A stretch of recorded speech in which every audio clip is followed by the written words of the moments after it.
بندے کے اوپر لعنت آتی ہے وہ کام کرنے والا. فرمایا وہ پانچواں کام یہ ہے کہ کسی پاک دامن عورت پر الزام لگانا، پاک دامن عورت پر بہتان لگانا. قرآن پاک میں اللہ نے بڑے وضاحت سے 5ویں پارے میں اعلان کیا ہے. فرمایا والذین یرمون المحصنات الغافلات المؤمنات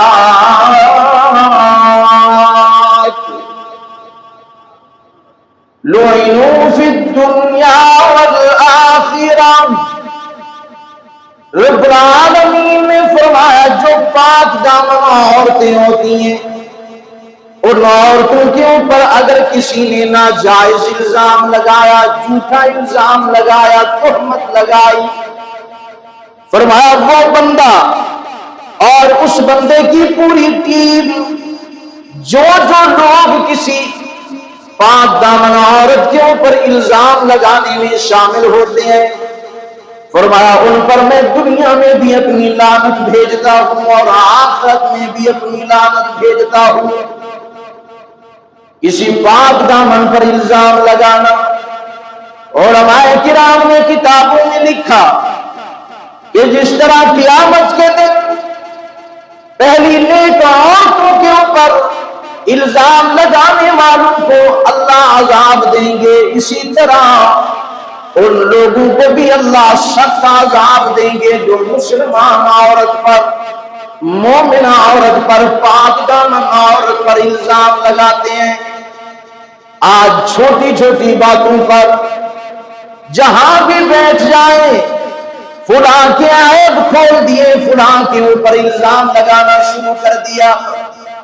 قیامت کے دن اللہ پاک فرمائیں گے وہ الزام لگانے والے ذرا آ میری عدالت میں اور اس الزام کو ثابت کر، اس تہمت کو ثابت کر جو تم نے دنیا میں میری پاک دامن عورت پر لگایا اور میری پاک دامن بندی پر لگایا تھا. یہاں پر علماء کرام نے لکھا ہے کہ عزت تو مرد کی بھی برحق ہے، لیکن عورت کی عزت کے بارے میں خصوصی طور پر اللہ نے فرمایا کہ والذین یرمون المحصنات، فرمایا پاک دامن عورت پر الزام لگانا یہ اتنا بڑا گناہ ہے کہ اللہ کی لعنت اس آدمی پر آتی ہے جو پاک دامن عورت پر الزام لگائے. اس کی وجہ کیا ہے؟ حالانکہ مرد کی بھی تو عزت ہے، لیکن عورت کے بارے میں خصوصی طور پر اللہ نے جو اعلان کیا وجہ یہ ہے کہ عورت کی عزت، عورت کی ناموس خاندان کی ناموس ہوتی ہے. عورت کی عزت صرف ایک عورت کی عزت نہیں ہوتی، عورت کی عزت پورے معاشرے کی عزت ہوتی ہے. اسلام نے عورت کے مقام کو اتنا بلند کر دیا کہ عورت کے بارے میں فرمایا کہ اس پر اگر الزام لگانے والے 4 گواہ پیش کر دیں تب تو ان کی بات مانی جائے گی. اگر ان کے پاس الزام اور تہمت لگانے والوں کے پاس کوئی گواہ نہیں ہے تو پھر فرمایا ان کو 80 کوڑے لگائے جائیں گے. یہ تو دنیا کی سزا، اور آخرت کی سزا یہ ہے کہ لعنوا فی الدنیا والآخرہ. فرمایا وہ اللہ کی لعنت جو آخرت میں اس کے اوپر اترے گی الزام لگانے والوں پر. علماء کرام نے تفسیروں میں جہاں ایک اور بھی نکتہ لکھا ہے کہ جس طرح عورت پاک دامن ہو تو اس پر الزام لگانا گناہ کبیرہ اور حرام لعنت والا کام ہے، اسی طرح اگر کوئی مرد اپنی جوانی کو بے داغ گزارتا ہے، پاک دامنی سے زندگی گزارتا ہے، فرمایا اس پر بھی اگر کوئی جھوٹا الزام لگایا جائے تو اس کے بارے میں بھی حدیث مبارکہ میں آتا ہے کہ جس نے آقا نے فرمایا جس بندے نے اپنے مسلمان بھائی کو جھوٹی تہمت کے ذریعے ذلیل کر دیا، اپنے مسلمان بھائی کو جھوٹے الزام کے ذریعے دنیا کے سامنے رسوا کر دیا، آقا نے فرمایا سچی زبان مبارک سے فرمایا اس بندے کو اس وقت تک موت نہیں آئے گی جب تک وہ خود اسی الزام میں دنیا میں ذلیل نہ ہو جائے۔ الزام بات بات پر الزام لگائے جاتے ہیں، لیکن یہ دونوں حدیثیں یاد رکھیے۔ قرآن پاک کی آیت بھی بالکل واضح ہے کہ پاک دامن عورت پر الزام لگانے والے پر اللہ کی، اونچا بولیے گا، جو پاک دامن عورت پر الزام لگائے اس کے اوپر اللہ کی لعنت آتی ہے۔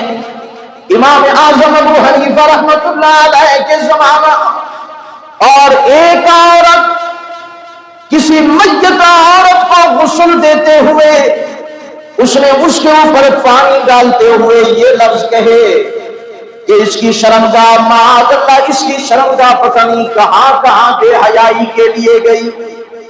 علماء نے کتابوں میں لکھا کہ اس کا ہاتھ اس عورت کے جسم پر چپک گیا، اور امام صاحب کی خدمت میں لوگوں نے بتایا کہ حضرت اس طرح عورت کو غسل دیتے ہوئے ایک عورت کا ہاتھ چپک گیا اور چھوٹ نہیں رہا۔ تو امام صاحب نے فرمایا یقیناً اس نے کوئی ایسا جملہ اس کے بارے میں کہا ہوگا جو اللہ کو پسند نہ آیا، اور دنیا میں بھی اس عورت کو اللہ نے ذلیل کر دیا اور آخرت میں بھی ذلیل ہوگی۔ اس عورت سے امام صاحب نے کہا اس عورت سے پوچھو کہ تم نے اس میت عورت کے بارے میں کون سا ایسا جملہ کہہ دیا؟ تو اس عورت نے کہا کہ میں اس کو غسل دیتے ہوئے یہ جملہ منہ سے کہہ بیٹھی کہ یہ تو معاذ اللہ فاحشہ ہے، یہ تو بدکارہ ہے، یہ تو زانیہ ہے۔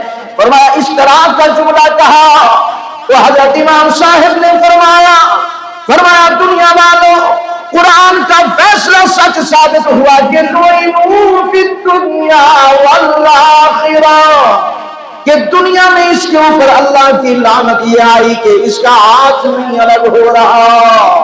فرمایا توبہ کر، استغفار پڑھتی رہے مسلسل، شاید اللہ تمہیں اس لعنت سے بچاوے۔ پھر کہا گیا حضرت ابھی تک بھی ہاتھ نہیں چھوٹا، صبح سے شام آ گئی، میت کو دفنانا بھی ہے۔ تو حضرت امام صاحب نے فرمایا کہ کسی پاک دامن عورت کو لے آؤ تو اس کے حق میں دعا کرے، شاید اللہ اس کو نجات دے دے۔ اس وقت کی بہت بڑی عالمہ، اس وقت کی بہت بڑی محدثہ، اللہ کی ولیہ عورت لائی گئی۔ مردوں میں ولی پیدا ہوئے، عورتوں میں بھی ولی پیدا ہوئی۔ حضرت حسن بصری رحمت اللہ علیہ نے، بہت بڑے اللہ کے ولی گزرے ہیں حضرت حسن بصری، صحابہ کرام کا زمانہ جنہوں نے پایا، اور امام بخاری رحمت اللہ علیہ جن کے بارے میں فرماتے ہیں کہ جس حدیث کی روایت میں حضرت حسن بصری آ جائے میں تحقیق نہیں کرتا، اتنی بڑی شان والے حضرت حسن بصری۔ انہوں نے ایک بار اپنے درس دیتے ہوئے ایک شاگرد آیا، کہنے لگا استاد جی آپ بھی اللہ کے ولی ہیں۔ فرمایا اس وقت ایک عورت بہت بڑی اللہ کی ولیہ، فرمایا جس نے اپنا مصلی پانی کے اوپر بچھا کر اللہ کی نماز ادا کی ہے۔ تو حضرت حسن بصری نے پوچھا کہ وہ کون ہے؟ تو حضرت حسن بصری کو شاگردوں نے بتایا کہ حضرت وہ بی بی رابعہ بصریہ ہے، آپ کے شہر میں رہنے والی، آپ کے علاقے میں رہنے والی۔ اس کی کرامت یہ ہے کہ وہ دریا کے اوپر مصلی بچھا کر نماز شروع کر دیتی ہے۔ حضرت جی ذرا آپ بھی تو اپنی کوئی کرامت دکھائیے نا۔ تو حضرت حسن بصری نے فرمایا نہیں، یہ ضروری نہیں ہے کہ میں کرامت دکھاؤں اور وہ ظاہر بھی ہو جائے، لیکن میں اس بیوی کو خط لکھنا چاہتا ہوں، دوات لاؤ، قلم لاؤ۔ حضرت نے خط لکھا، فرمایا اس طرح نہ کرو لوگوں کو، کہیں لوگ گمراہی کا شکار نہ ہو جائے۔ اعلان اپنی کرامت دکھانے سے شریعت نے منع کیا ہے، اور دوسری بات یہ ہے کہ آپ عورت ہیں، مرد نہیں ہیں جو اس طرح کریں۔ اور تیسری بات حضرت حسن بصری نے لکھی کہ عورت جتنا بھی بڑھ جائے عبادت میں، وہ مرد کی عبادت کا مقابلہ نہیں کر سکتی۔ اس لیے کہ مرد کو اللہ نے فوقیت دی ہے. قرآن میں فرمایا الرجال قوامون علی النساء. فرمایا لوگوں میں نے مرد کو عزت دی ہے عورت پر, مرد کو فوقیت دی ہے عورت پر. یہی وجہ ہے کہ اسلام کہتا ہے, قرآن کہتا ہے کہ عورت کو اختیار نہیں ہے کہ وہ مرد پر حکمرانی کرے. کام خراب ہو گیا. عورت کو شریعت نے اختیار نہیں دیا کہ وہ مرد پر, بھائی قرآن کا مسئلہ ہے, اگر میرا مسئلہ ہو تو آپ نہ بولیں, قرآن کا مسئلہ ہے, بتائیے ذرا. الرجال قوامون علی النساء. رب العالمین نے اپنی کلام میں بڑا واضح فرمایا کہ عورت کو اختیار نہیں ہے, چاہے وہ عالمہ ہو, فاضلہ ہو, ڈاکٹر ہو, پروفیسر صاحبہ ہو. فرمایا عورت کو اختیار نہیں دیا اللہ نے کہ وہ مرد پر حکمرانی کرے, مرد پر اختیارات استعمال کرے. نہیں نہیں, یہ مرد کی عزت اور وقار کے خلاف ہے, اور مرد کی اس عزت کے بھی خلاف ہے جو عزت اللہ کے قرآن نے مرد کو دی ہے. کسی مولوی نے مرد کو عزت نہیں دی, کسی محدث, کسی مفسر, کسی خطیب, کسی ادیب نے مرد کو عزت نہیں دی. اللہ کا قرآن کہتا ہے کہ الرجال قوامون علی النساء. بہرحال تو حضرت حسن بصری رحمت اللہ علیہ نے خط لکھا کہ بی بی آپ عورت ہیں, مانتا ہوں کہ آپ نیک ہوں گی, لیکن پھر بھی آپ عورت ہیں, آپ ایسا نہ کریں, آپ مرد کا مقابلہ نہیں کر سکتی, کیونکہ مردوں میں سے نبی آئے ہیں, عورتوں میں سے نبی نہیں آئے. نبی کوئی عورت آیا ہے؟ اللہ پاک بتلانا یہ چاہتے تھے کہ نبوت ایک منصب ہے, اور اللہ کی جتنے بھی دیے ہوئے منصب ہیں سب سے اعلیٰ منصب جو ہے وہ نبوت والا منصب. سرداری, وزارت, صدارت اور یہ بہت چھوٹے منصب ہیں, نبوت سب سے اونچا منصب, نبوت سب سے اونچا منصب ہے. اور اللہ نے کسی عورت کو نبی, اونچا بولیے گا, اللہ نے کسی عورت کو نبی نہیں بنایا. اللہ بتلانا یہ چاہتے ہیں, اللہ فرماتے ہیں میری عورتوں میں نیک عورتیں بہت گزری ہیں, بی بی مریم, اما حوا, بہت ساری عورتیں گزری, لیکن رب العالمین نے فرمایا کہ میں نے کسی عورت کو نبوت نہیں دی. کہ مرد کا مقام یہ نہیں ہے کہ وہ اگر جو نبی بنتا ہے نا پھر پورے اس وقت کے لوگوں کے لیے حکم ہے کہ وہ نبی کی اتباع کریں, نبی سے نیچے رہے, نبی سے اوپر نہ جائیں. اگر عورت کوئی نبی بن جاتی تو پھر الرجال قوامون علی النساء جو اللہ نے مرد کو عزت دی ہے وہ مرد کی عزت برقرار نہ رہے. اس لیے اللہ نے کسی عورت کو نبوت نہیں دی. تو حضرت حسن بصری نے لکھا کہ بی بی اللہ نے مردوں میں سے نبیوں کو بھیجا, عورتوں میں تو نہیں بھیجا. اللہ اللہ. جب خط پہنچا بی بی کے پاس, بڑا لمبا خط ہے, میں مختصر کرتا ہوں. جب خط پہنچا بی بی رابعہ بصریہ کے پاس تو بی بی رابعہ بصریہ نے خط پڑھا اور جواب لکھوایا. فرمایا حسن بصری رحمت اللہ علیہ کو جواب لکھا کہ میرے بھائی حسن, مانتی ہوں کہ آپ مردوں کا مقام زیادہ ہے, مانتی ہوں کہ آج تک کوئی نبی مرد نہیں آیا, لیکن فرمایا اگر عورتیں نبی بنی نہیں ہے, لیکن یہ تو ضرور ہے کہ عورتوں نے نبیوں کو جنا تو ہے نا.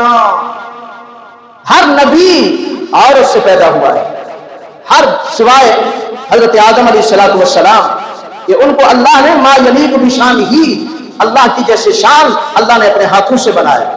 پھر اللہ نے ان کے اندر روح خود پھونکی, پھر حضرت آدم چلنے لگے, بولنے لگے, دیکھنے لگے, ہلنے لگے. حضرت آدم علیہ السلام کے علاوہ جو بھی نبی آئے وہ ماں کی گود سے آئے, ماں نے ان کو جنم دیا, عورت نے جنم دیا.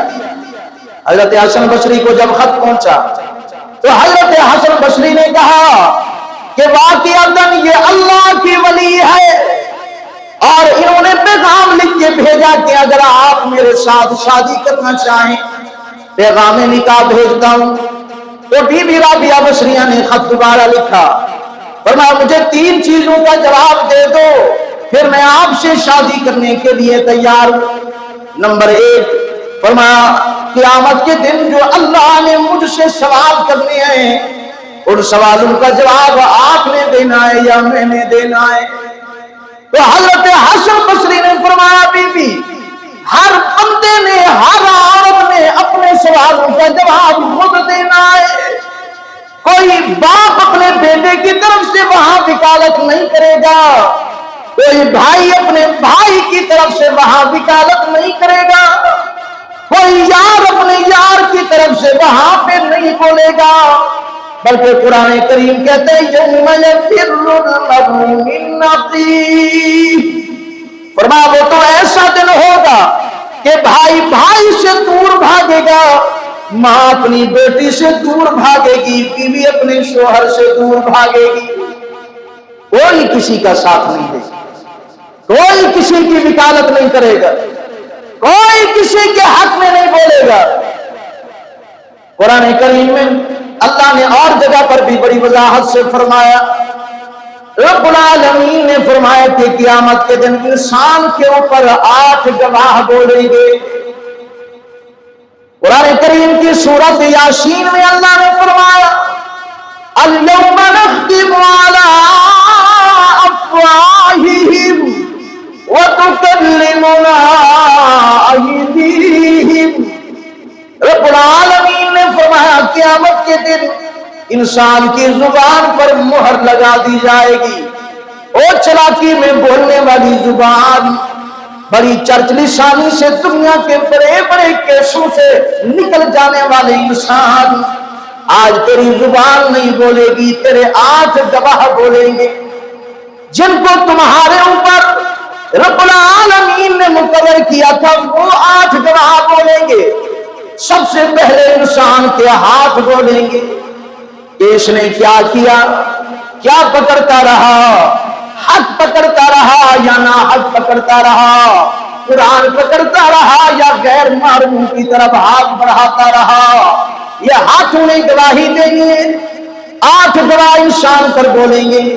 بہرحال یہ میں عنوان پر بھی لاؤں گا کہ انسان کے اوپر اللہ نے 8 کیمرے لگائے، یہ عنوان انشاءاللہ یاد آیا مجھے تو میں بتاؤں گا۔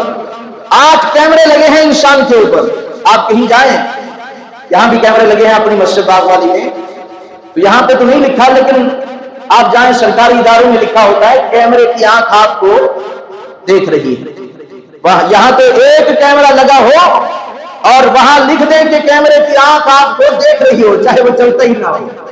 بعض دفعہ یوں بھی ہم نے دیکھا کہ ایک دکان میں وہاں لکھا ہوا تھا کہ کیمرے کی آنکھ آپ کو دیکھ رہی ہے، ہم نے کوئی چیز خریدی، وہ ایسا ہوا کہ بندے نے وہ نکال کے سارے کاؤنٹر پہ رکھ دیا، وہ ہم اٹھانا بھول گئے، اس نے ساری چیزوں کو جو یوں کیا تو جو ہم نے خریدی تھی جس کی پیمنٹ دی تھی وہ بھی نیچے ڈال دی، تو ہم گھر پہنچے، ہم نے دیکھا وہ چیز تو ہے نہیں، میں گیا میں نے کہا بھائی وہ چیز تو ہے نہیں، اس نے کہا مولانا صاحب اب ہم نے تو آپ کو دے دیا، میں نے کہا چلو کیمرہ لگائے چلا دو، گھنٹے پہلے کی بات ہے، میں نے کہا کیمرہ خراب ہے اور لکھا ہوا تھا کیمرے کی آنکھ آپ کو دیکھ رہی ہے۔ یہاں کے کیمرے خراب ہو سکتے ہیں، بہاری والوں دل پہ لکھ لو میری بات، اللہ نے جو انسان پر 8 کیمرے لگائے ہیں خراب ہونا تو دور کی بات ہے، کبھی 1 منٹ کے لیے بند بھی نہیں ہوتے، اور ان کی ریل چلے گی، قیامت کے دن ان کی ریل چلے گی، اور ہر بندے نے اپنے سوال کا جواب بھی خود دینا ہے۔ تو حضرت حسن بصری نے لکھ کے بھیجا بھی یہ تو ممکن ہی نہیں ہے کہ میں آپ کی طرف سے بات کروں، بلکہ میں تو اپنے جواب کے پیچھے پڑا ہوا ہوں گا، میں تو آپ کے سوالوں کا جواب اللہ کی بارگاہ میں نہیں دے سکتا۔ اللہ اللہ اللہ۔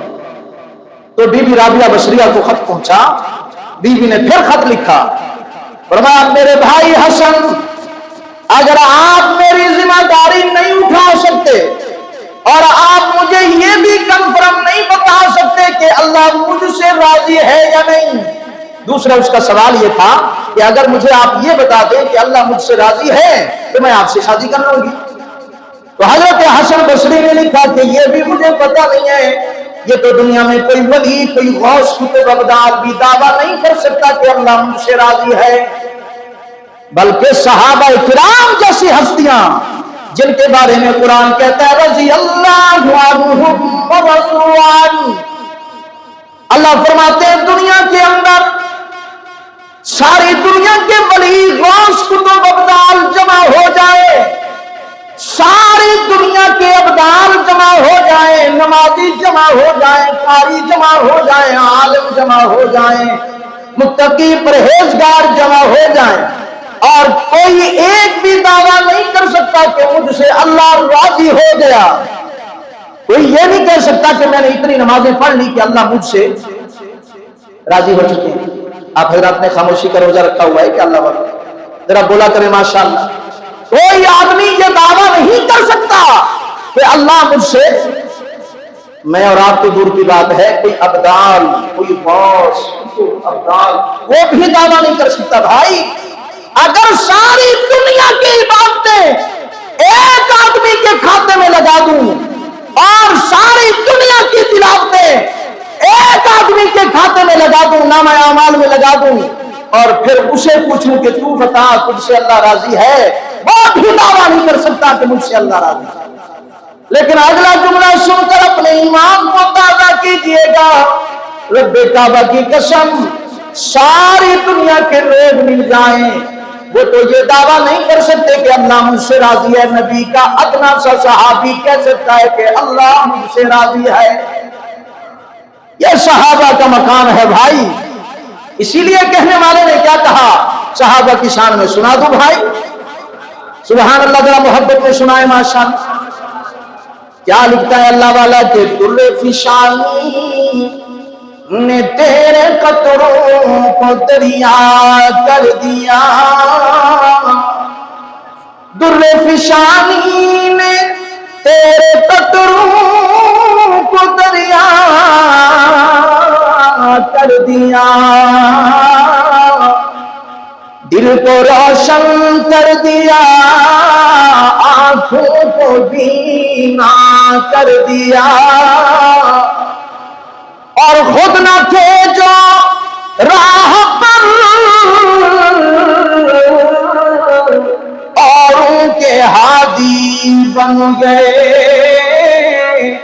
کیا نظر تھی جس میں مردوں کو مسیحا کر دیا۔ یہ تو صحابہ کرام کا مقام ہے کہ وہ نبی کے شاگرد صرف وہی دعویٰ کر سکتے ہیں کہ ہم سے ہمارا رب راضی ہے، اس کے علاوہ کوئی نہیں کر سکتا۔ تو حضرت حسن بصری نے خط کے جواب میں لکھا کہ بی بی میں یہ بھی نہیں بتا سکتا کہ تجھ سے اللہ راضی ہے یا نہیں ہے۔ تو بہرحال خلاصہ کلام یہ ہوا، تو بی بی رابعہ بصریہ نے آخری خط لکھا کہ میرے بھائی حسن، اگر آپ میری طرف سے جواب بھی نہیں دیں گے قیامت کے دن، اگر آپ مجھے یہ بھی نہیں بتا سکتے کہ اللہ مجھ سے راضی ہے یا نہیں ہے، اور تیسری چیز آپ مجھے یہ بھی نہیں بتا سکتے کہ میرا نام جنتیوں کی لسٹ میں ہے یا جہنمیوں کی لسٹ میں، اگر یہ تین چیزیں آپ مجھے نہیں بتا سکتے تو بھائی میں آپ سے شادی کرنا یہ ضروری نہیں سمجھتی کہ عمر گزر گئی، اب میں یہ ضروری سمجھتی ہوں کہ میں قیامت کے دن اللہ کے سوالوں کا جواب تیار کروں۔ میں دوسرے نمبر پر یہ ضروری سمجھتی ہوں کہ قیامت کے دن میرا نام جنتیوں کی لسٹ میں آ جائے، اور تیسرے نمبر پر فرمایا میرے بھائی حسن، قرآن پاک میں رب العالمین نے فرمایا، حدیث مبارکہ میں رب العالمین نے فرمایا میرے محبوب، جو عورت جتنا بھی نیک ہو، متقی پرہیزگار ہو، اگر عورت 5 ٹائم کی پابندی سے نماز بھی پڑھنے والی ہو، تہجد گزار ہو، نوافل ابابیل پڑھنے والی ہو، فرمایا اگر اس نے اپنے شوہر کو راضی نہ کیا، فرمایا میں اللہ بھی اس سے راضی نہیں ہوں گا۔ فرمایا میرے بھائی حسن، فرمایا میں تو ایک رب کو راضی نہیں کر سکتی، میں تجھے بھی راضی کروں اور رب کو بھی راضی کروں، یہ تو نہیں ہو سکتا، لہذا مجھے معذور سمجھیے گا، مجھے معاف کر دیجیے گا، میں آپ کے پیغام نکاح کو ریجیکٹ کرتی ہوں اور میں اپنے اللہ کو راضی کرنے میں اپنی عمر لگاتی ہوں۔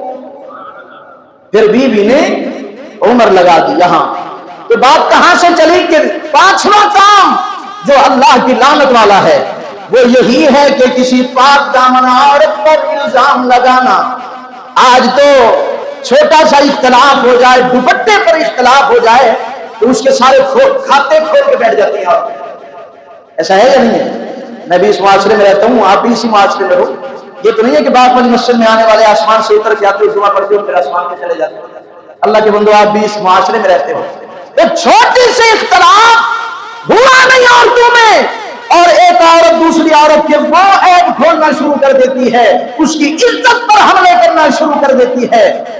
اور ماشاءاللہ سے یہ جو شوہر شریف ہے، خامد شریف، یہ بھی پھر اپنی بیوی کے پاس سے بیٹھ جائے، ہاں جی سچ کہہ دیے جی، ہاں جی میری سچ کہہ دیے، وہ پھر اس تہمت پر مہر لگانے والا، یاد رکھیے گا جو کسی پاک دامن عورت پر الزام لگاتی ہے، اللہ کا قرآن 5واں پارہ پہلا رکوع گواہ ہے کہ اس عورت پر، اس بندے پر، اس عورت پر جو تہمت لگاتی ہے، جو الزام لگاتی ہے کسی پر ناحق، اس پر اللہ کی لعنت دنیا میں بھی اور آخرت میں بھی۔ چھٹا کام جو اللہ کی لعنت کو لازم کرتا ہے، میرے محبوب نے اعلان فرمایا، لعن اللہ الخمر وشاربها وساقيها وبائعها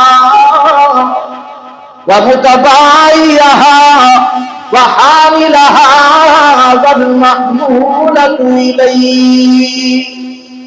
میرے محبوب نے فرمایا کہ جو آدمی شراب کو خریدتا ہے، شراب کو بیچتا ہے، شراب کو لے کر جاتا ہے، شراب کی مل میں کام کرتا ہے، شراب والے ہوٹل میں کام کرتا ہے، شراب والے ریسٹورنٹ میں گاہک کو شراب پہنچاتا ہے یا اڈے سے شراب لے کے آتا ہے، میرے محبوب نے اپنی سچے زبان سے فرمایا، بہاری والوں لعن اللہ، اس پر اللہ کی کیا آتی ہے بولیے نا۔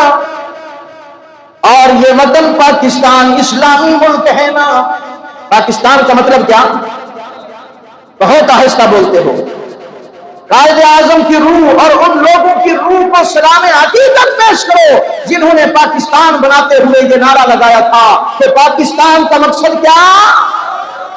لا الہ الا اللہ۔ یہی لا الہ الا اللہ پڑھتے ہوئے ہزاروں کی نہیں، لاکھوں کی نہیں، کروڑوں کی قربانیاں ہوئی تو پھر جا کر یہ اسلامی پاکستان بنا، ورنہ ہندوستان اور پاکستان ایک جیسے تھے، اکٹھے رہ رہے تھے۔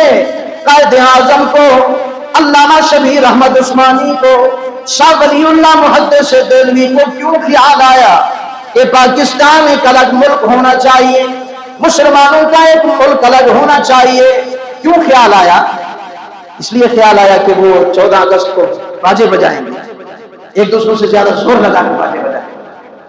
اس لیے آپ یقینداری سے بتائیں، ایمانداری سے بتائیں، اللہ کو گواہ کر کے بتائیں، کیا قائد اعظم نے، محمد علی جناح رحمت اللہ علیہ نے اور تصور پاکستان پیش کرنے والے شاعر مشرق علامہ اقبال نے پاکستان کو اس لیے بنایا کہ جب بھی 14 اگست آئے خوب ناچنا، خوب ڈھول بجانا، ہاتھ جوڑ کے کہتا ہوں ناراض نہ ہونا، اس لیے نہیں بنایا تھا، بلکہ ہندوستان سے پاکستان کو الگ کرنے کا اگر کوئی مقصد تھا تو کھولیے مطالعہ پاکستان، کھولیے نا تاریخ پاکستان، پوچھئے نا بڑے پروفیسروں سے، بڑے علماء سے کہ پاکستان کو ہندوستان سے الگ کرنے کا جو اصلی اور حقیقی مقصد تھا وہ اسلامی نظام کو نافذ کرنا تھا۔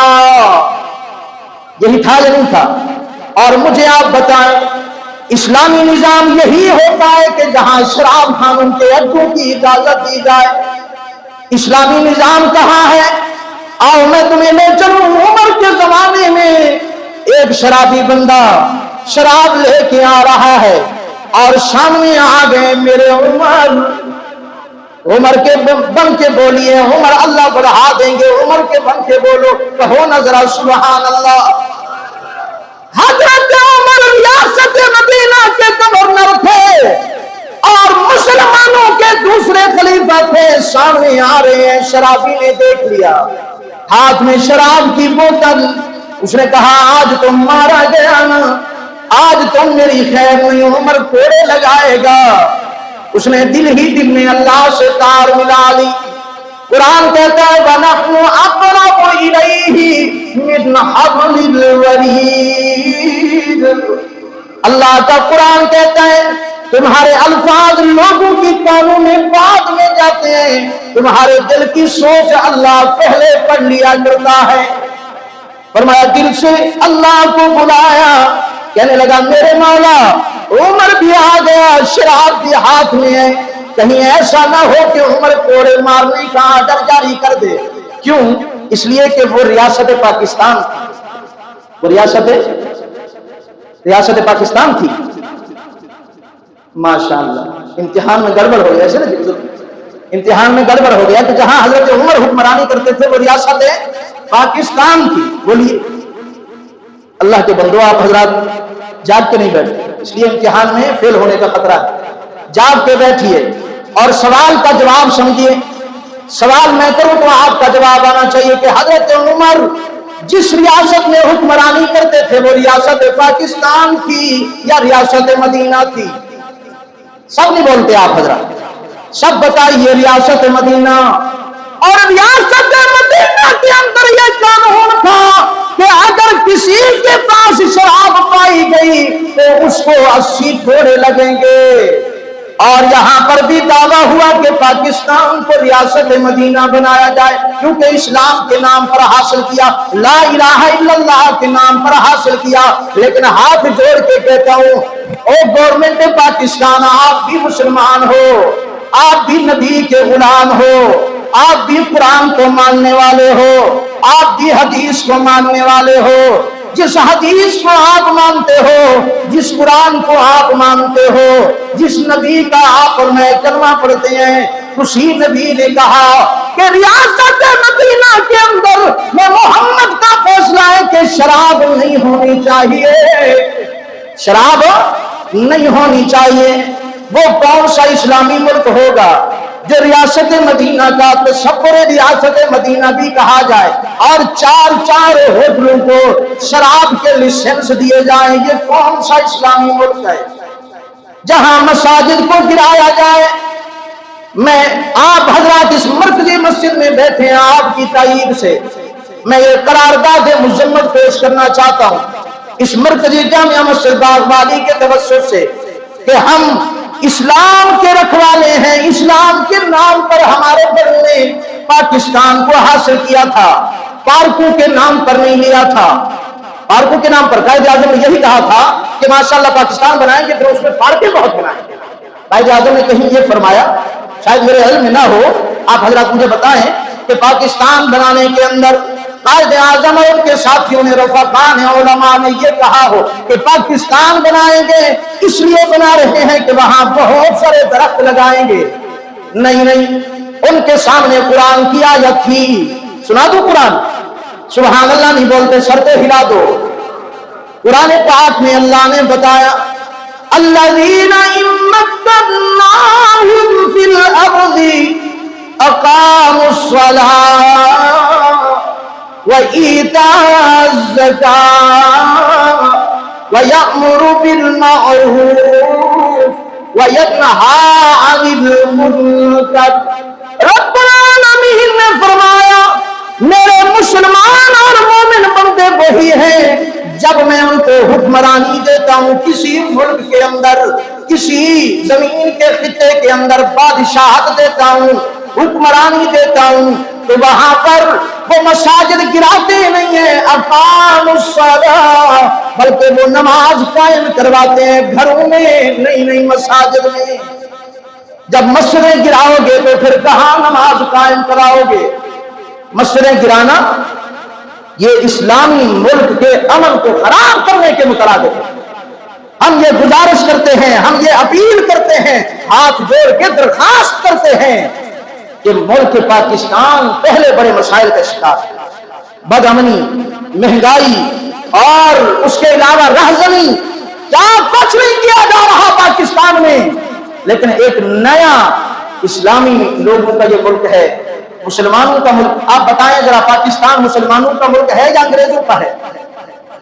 ہندوستان میں اگر کوئی بابری مسجد کو گرائے تو مسلمان ہزاروں مہینوں روڈوں پہ نکل آتے ہیں اور ہندوستان مرد آباد کے نعرے لگاتے ہیں اور بابری مسجد کو شہید کرنے والوں کے خلاف نعرے لگاتے ہیں۔ تو مجھے آپ بتائیں ہم اب یہاں کیا کریں؟ ہم ہندوؤں کو ہوتے ہیں، یہاں کون ہے مسجدیں گرانے والے؟ تو خدا کی قسم یہ درخواست اور قرارداد مذمت پیش کرتے ہیں کہ خدا کے گھروں کو نہ گرایا جائے، جو ایک بار مسجد بن جائے وہ قیامت تک مسجد رہتی ہے۔ یہ میرا حکم نہیں، کسی مفتی کا حکم نہیں، کسی مولانا کا فیصلہ نہیں ہے، اللہ کے نبی کا فیصلہ ہے کہ جس جگہ پر مسجد بنائی جائے اور اس کی چھت بھی ڈال دی جائے، فرمایا اب یہ قیامت تک مسجد ہی رہے گی، چاہے آباد ہو یا نہ ہو، نمازی ہوں یا نہ ہو، لوگ آئیں یا نہ آئیں، چاہے تالے لگے ہوئے ہوں، لیکن مسجد قیامت تک کیا رہے گی بھائی؟ تو ہم یہ درخواست کرتے ہیں کہ پاکستان کو مزید انتشار کا سبب نہ بنایا جائے۔ انتشار کا متحمل پاکستان نہیں ہے، یہ اسلام اور کلمہ پڑھنے والے مسلمانوں کا ملک ہے بھائی۔ ہم یہ درخواست کرتے ہیں اس مرکزی مسجد کی طرف سے، آپ حضرات تائید کرتے ہیں؟ ہاتھ اٹھا کے بتائیں ماشاءاللہ۔ اللہ تعالیٰ آپ کو جزائے خیر کا فرمائیں۔ انشاءاللہ ہم مساجد کے محافظ ہیں، آپ مسلمان مساجد کے محافظ ہیں یا نہیں ہیں؟ ہاتھ اٹھا کے بتائیں ماشاءاللہ۔ اور سن لو مسلمانوں، اللہ بے نیاز ہے، اس نے بیت اللہ کی کب حفاظت کروائی تھی؟ ابابیل سے کروائی تھی۔ اور 2-3 سال پہلے کراچی کی جامعہ مدنیہ مسجد کی باری آئی، جب گرانے کی باری آئی، کرینے آ گئی، ہاں پھر وہاں شہد کی مکھی نے اپنا چھتا بنا دیا تھا۔ میں نے کہا تھا، پتہ نہیں یہاں کہا یا کہا، میں نے کہا جیسے ابابیلوں نے ایک کنکر ڈال کے ابرہا کے لشکر کو تہس نہس کر دیا تھا، آج اگر کراچی کی جامعہ مدنیہ مسجد کی طرف کوئی کرین بڑھی، کوئی جناب من بمباری یا اس طرح کا کوئی مشین آگے گئی تو پھر یہ شہد کی مکھی ایک ڈنک لگائے گی اور طبیعت بالکل صاف ہو جائے گی۔ اور ہم ان لوگوں کا نام لیوا ہیں۔ شکارپور سندھ میں آپ جائیں، آج بھی آپ کو ایک مسجد ملے گی جو دریا کے درمیان میں کھڑی ہوئی ہے۔ آپ ذرا جائیں پوچھیں یہ کس کی مسجد ہے، وہاں کے لوگ بتائیں گے جب انگریز نے یہاں سے نہر بنانے کا ارادہ کیا، انہوں نے کہا ہم مسجد گرا دیں گے، یہ نہر میں رکاوٹ بنتی ہے، تو تاج محمود امروٹی آ گئے۔ سبحان اللہ نہیں بولتے آپ؟ تاج محمود امروٹی وہ ہستی کہ انگریز آیا کہ آپ اپنے جلوس اور یہ احتجاج ختم کریں، تو حضرت رحمت اللہ علیہ اپنی خانقاہ کے مریدوں کا لنگر کاٹ رہے تھے، پیاز کاٹ رہے تھے، 3-4 پیاز سامنے رکھے ہوئے تھے اور یوں ایک پیاز کا سر اوپر سے کاٹا چھری سے، اور انگریز کو کہا انگریز میں نے ایک پیاز کا سر کاٹا ہے، جا کر مطبخ میں دیکھ جتنے بھی پیاز پڑے ہیں سب کا سر کٹ چکا ہوگا، تو میرے سامنے ایک کھڑا ہوا ہے، ایک انگریز کا سر اڑاؤں گا تو سارے انگریزوں کا سر کٹ جائے گا۔ وہ انگریز ڈر کے مارے بھاگ گیا۔ ہم ان لوگوں کی تاریخ رکھنے والے ہیں۔ تاج محمود امروٹی اس مسجد میں آ گئے، اتنی سی مسجد ہے، ابھی اللہ توفیق دے، سوشل میڈیا پہ دیکھو، گوگل پہ دیکھو، یا وہاں شکارپور میں جاؤ امروٹ شریف کے قریب، میں وہاں پڑھتا رہا تو وہاں میں چھوٹی سی مسجد، ایک گاڑی جس میں بمشکل کوئی 10 سے 12 آدمی آتے ہیں، لوگ کہتے نا اس وقت چھوٹی سی ہے چھوڑ دو، لیکن نہیں، ایمان کی حرارت والوں نے کیا کہا، امروٹی آپ آگے بڑھیے، ہم آپ کے ساتھ ہیں، انگریز کا مقابلہ کریں گے۔ پھر کیا ہوا کہ تاج محمود امروٹی کو بتایا گیا کہ حضرت کرینیں آ گئی ہیں، تو حضرت یوں باہر نکلے، یوں دروازے پہ آئے اور یوں دروازے پہ یوں ہاتھ رکھا اور مشین کو مخاطب کیا، آئے ہم ولیوں کو مانتے ہیں پر ایسے ولی تو لاؤ نا۔ پھر اس مشین کو مخاطب کر کے کہا وہ مشین یہ تو انگریز ہے، اللہ کا دشمن ہے، اللہ کو نہیں مانتے، انہاں کے حیا نہ تھوچے، کہاں کے بھی حیا نہ تھوچے۔ سندھی میں انہوں نے کہا کہ ان کو حیا نہیں آتی، مشینوں کا تمہیں حیا نہیں آتی۔ بس علماء نے لکھا کہ اتنا جملہ کہنے کی دیر تھی کہ مشینیں وہاں رک گئی، چلانے والوں نے ریس لگائی اور پرزے ہو گئی، ایک انچ آگے نہ آئی۔ تو آج بھی وہ دریا کے درمیان میں مسجد موجود ہے۔ تو انشاءاللہ مساجد کی حفاظت کرنا یہ ہم سب مسلمانوں کے اوپر ضروری ہے۔ اللہ پاک ہمارے وطن عزیز پاکستان کو امن کا گہوارہ بنا